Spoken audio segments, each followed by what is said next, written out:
Area vector के बारे में, ठीक है। आज देखेंगे हम एरिया वेक्टर। इससे पहले की वीडियो हम लोग देखे थे इलेक्ट्रिक फील्ड लाइंस। अगर आप उसको नहीं समझे हैं, नहीं देखे हैं, तो आप उसको देख सकते हैं, ठीक है।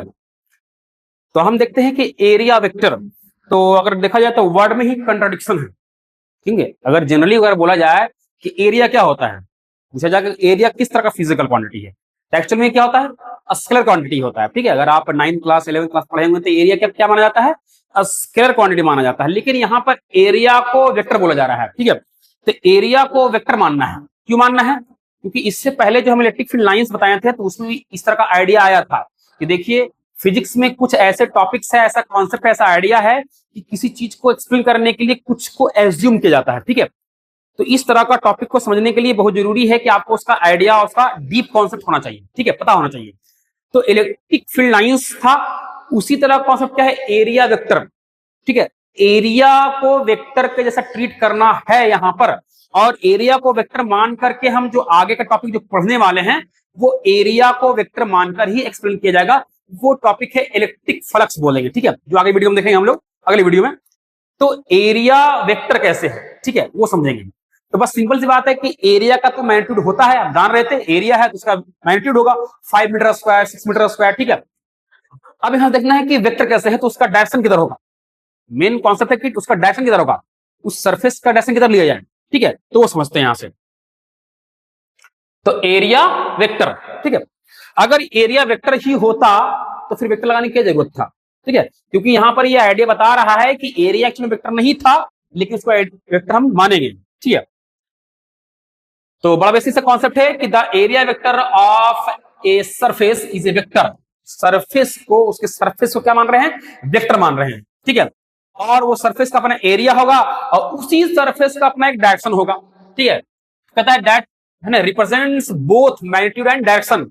उसका जो सरफेस है वो डायरेक्शन भी शो कर रहा है और मैग्नीट्यूड शो करेगा। हम समझेंगे इस बात कैसे, वो समझते हैं, ठीक है। तो मान ली जाए कि ये एक सरफेस है, इसका अपना एरिया होगा, एरिया बोले तो मैग्नीट्यूड, एरिया वेक्टर बोलते हैं तो दोनों डायरेक्शन विथ मैग्नीट्यूड। तो ये इसका एरिया है, इसके एरिया को हम रिप्रेजेंट कर रहे हैं ds, ठीक है, एरिया मैग्नीट्यूड नॉट डायरेक्शन। तो यहां पर हमको समझना है कि एरिया को वेक्टर जब समझा जा रहा है तो वो एरिया को वेक्टर जो मानना है तो उसका डायरेक्शन किधर होगा, तो हमेशा सरफेस के परपेंडिकुलर होता है। क्या होता है कि सरफेस को हम वेक्टर शो करना है तो क्या करते हैं हम लोग, उसके डायरेक्शन को लेते हैं। कैसे कैसे रिप्रेजेंट किया जाएगा उसके डायरेक्शन को, तो वो हमेशा सरफेस का क्या होगा, परपेंडिकुलर होगा। क्या होगा, सरफेस के परपेंडिकुलर।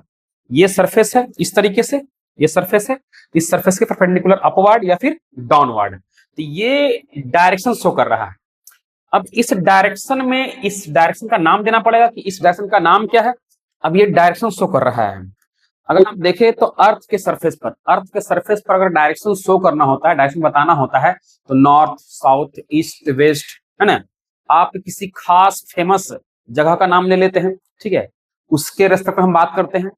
उसी तरीके से आप थोड़ा सा मैथमेटिक्स जानते हैं तो फिजिक्स के अंदर हम लोग या मैथमेटिक्स के अंदर क्या यूज करते हैं कि अगर आप 3 डायमेंशन है, X Y Z, length width और हाइट, तो उसमें हम क्या यूज करते हैं, एक्स एक्सिस, वाई एक्सिस और जेड एक्सिस।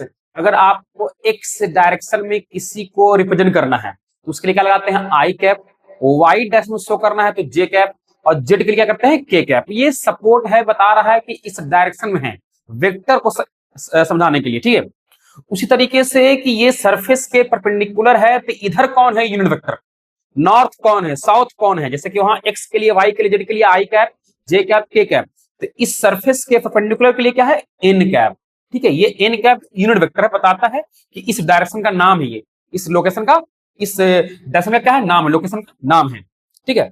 तो इस डायरेक्शन में क्या है, आपका एरिया वेक्टर है, ds वेक्टर, मतलब एरिया वेक्टर। ये एरिया वेक्टर पूरा है, ये अपने आप में डायरेक्शन भी रखे हुए है, ये अपने आप में अपना मैग्नीट्यूड भी रखे हुए, एरिया भी रखे हुए, जो सरफेस के क्या है, परपेंडिकुलर है। तो अगर देखा जाए तो ds इज इक्वल टू क्या हो जाएगा, यहां से ds is equal to ds उसका मैग्नीट्यूड और साथ में क्या, एन कैप, सरफेस के परपेंडिकुलर, ये उसका पूरा वैल्यू है। ये वेक्टर इसके अंदर दोनों होता है, जब भी कोई वेक्टर लिखा रहे तो दोनों है उसके अंदर, डायरेक्शन भी और मैग्नीट्यूड भी। डायरेक्शन दिखाना पड़ता है, और मैग्नीट्यूड को क्या करते हैं, सिंपली ये एरो हटाकर लिखते हैं ds, तो क्या हो जाएगा उसका मैग्नीट्यूड हो जाएगा। इस तरीके से ये काम कर रहा है। चलिए अगर मान ली जाए कि ये सरफेस अब ऐसे था, अब ऐसे है, तो इसका अपना एरिया होगा, ठीक है। और एरिया वेक्टर क्या होगा, सरफेस के परपेंडिकुलर, या तो इस डायरेक्शन में या तो इस डायरेक्शन होगा, ठीक है। ये हो गया आपका क्या, एरिया वेक्टर, ठीक है, ds, और इसका एरिया क्या है, ds बोल सकते हैं यहां से। इसी तरीके से अगर कोई शेप इरेगुलर शेप हो, टेढ़ा मेढ़ा, कोई फिक्स ज्योमेट्रिकल शेप ना हो, तो कैसे फाइंड करते हैं, ठीक है। अब एक छोटा सा पार्ट ले लिया गया, छोटा सा पार्ट ले लिया गया, तो ये छोटा सा एरिया है ds, इसका एरिया वेक्टर किधर होगा वो देख लेते हैं हम लोग। तो ये डायरेक्शन होगा क्या, सरफेस का एरिया वेक्टर ds, ठीक है। तो इस तरीके से समझ सकते हैं कि direction of area vector is क्या होगा, परपेंडिकुलर टू सरफेस एरिया। हमेशा किसी भी एरिया का एरिया वेक्टर किधर का डायरेक्शन किधर होगा, हमेशा सरफेस से क्या होगा, परपेंडिकुलर, ठीक है, अपवर्ड या डाउनवर्ड, इस तरफ या इस तरफ होगा। छोटा पार्ट है तो आप इधर ले सकते हैं, ऊपर ले सकते हैं, कहीं ले सकते हैं, अब देखना पड़ेगा कि किस तरीके से एडजस्ट है, ठीक है। तो एरिया वेक्टर मानते हैं, और एरिया वेक्टर हमेशा सरफेस से क्या होता है, परपेंडिकुलर होता है। तो इस तरीके से क्या जाएगा, ds एरिया वेक्टर, इसका मैग्नीट्यूड ds, इसका direction n cap, n cap किधर है, सरफेस के परपेंडिकुलर, इस डायरेक्शन में भी n कैप है, इस डायरेक्शन में भी क्या है, n कैप है। तो एरिया वेक्टर हुआ, उसका मैग्नीट्यूड, उसका डायरेक्शन, क्योंकि वेक्टर के अंदर दोनों चीज होता है, विथ मैग्नीट्यूड और विथ क्या, आपका डायरेक्शन, तो ये दोनों इसके अंदर है। तो इस तरीके से एरिया वेक्टर। चलिए ये हो गया टॉपिक कंप्लीट, एरिया वेक्टर। अब इसी टॉपिक को लेकर के समझना है हमको इलेक्ट्रिक फ्लक्स, जो आगे देखते हैं हम यहां से।